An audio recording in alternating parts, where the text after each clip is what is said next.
Oke, kita bedah yuk materi Anda soal metodologi penelitian teknik ini. Hmm, Fokus kita sekarang kayaknya ke jantungnya eksperimen yang bagus ya, variabel penelitian. Ada 3 nih yang penting banget kan? Tepat sekali. Paham ini tuh bisa dibilang kunci lah ya, biar hasil riset Anda itu nggak cuma oke, tapi juga valid, bisa dipertanggungjawabkan. Intinya sih membedah hubungan sebab akibat gitu. Siap. Kita urai ya, trio variabel ini. Ada variabel bebas, terus variabel terikat, sama variabel kontrol. Anggap aja ini aktor-aktor utama di eksperimen Anda nanti. Mulai dari mana nih? Kita mulai dari variabel bebas dulu ya. Ini faktor yang sengaja loh ya, sengaja Anda ubah atau variasikan di eksperimen. Pikirin aja ini sebagai penyebab yang mau Anda tes dampaknya. Kalau di contoh sumber Anda soal pelumas mesin itu, ya variabel bebasnya itu tingkat viskositas pelumasnya. Yang beda-beda itu loh, misal SAS 10, SAE 30, sampai SAE 50. Oke, viskositas pelumas ya. Itu yang diubah-ubah. Terus, pasangannya variabel terikat kan?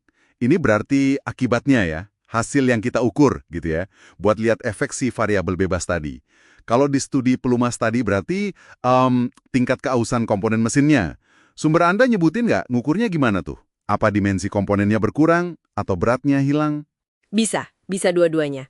Tergantung tujuan risetnya apa, sumber Anda mungkin lebih detail ya, ngukurnya misal dalam mikrometer per jam jalan, atau yaitu tadi, berapa gram massa yang hilang setelah tes sekian lama. Intinya nilai si variabel terikat ini, ya diharapkan berubah tergantung variabel bebas yang Anda set tadi. Nah, ini nih, variabel kontrol. Kayaknya ini yang sering bikin agak ribet ya. Dari catatan Anda, faktor yang perlu dijaga konstan di studi pelumas itu lumayan banyak ya. Ada beban, kecepatan putar. Betul. Variabel kontrol itu ya semua faktor lain di luar variabel bebas yang bisa aja ngaruh ke hasil ukur kita, ke si variabel terikat tadi. Makanya harus kita jaga tetap sama selama eksperimen. Kenapa? Ya biar kita yakin, yakinnya kalau nanti ada beda di tingkat keausan, itu beneran gara-gara beda viskositas pelumasnya, bukan karena misal mesin yang satu bebannya lebih berat dari yang lain. Oh, jadi kayak bikin kondisi tandingnya sama rata buat semua level viskositas itu ya? Contohnya tadi kan beban operasinya sama, RPM mesinnya rotasi per menit ya, itu seragam. Terus lama pengujiannya persis sama buat tiap pelumas. Bahkan material komponen sama suhu awal juga harus sama ya? Iya, kebayang sih jaga semua ini konstan pasti ada tantangannya ya di lapangan. Pasti ada. Seringkali sumber yang bagus itu nggak cuma nyebut apa aja yang dikontrol, tapi juga gimana caranya kontrol itu dijaga, terus keterbatasannya apa. Kalau gagal ngontrol ini, wah bisa salah nanti kesimpulannya. Makanya nyatet data itu penting banget. Ah, ya bener, pencatatan data. Tabel data itu seperti ditekankan sumber Anda, minimal kudu jelas nunjukin ini loh variabel bebas yang diatur, ini hasil variabel terikatnya, terus konfirmasi juga kondisi variabel kontrolnya gimana, aman nggak? Jadi kayak buku log gitu ya, tabelnya, buat ngelacak prosesnya. Oh ya, sumber Anda juga nyebut soal replikasi kan, ngulang tesnya. Jadi nggak cuma sekali tes per viskositas gitu. SI 30 diuji 3 kali atau 5 kali itu krusial, bukan buang waktu ini.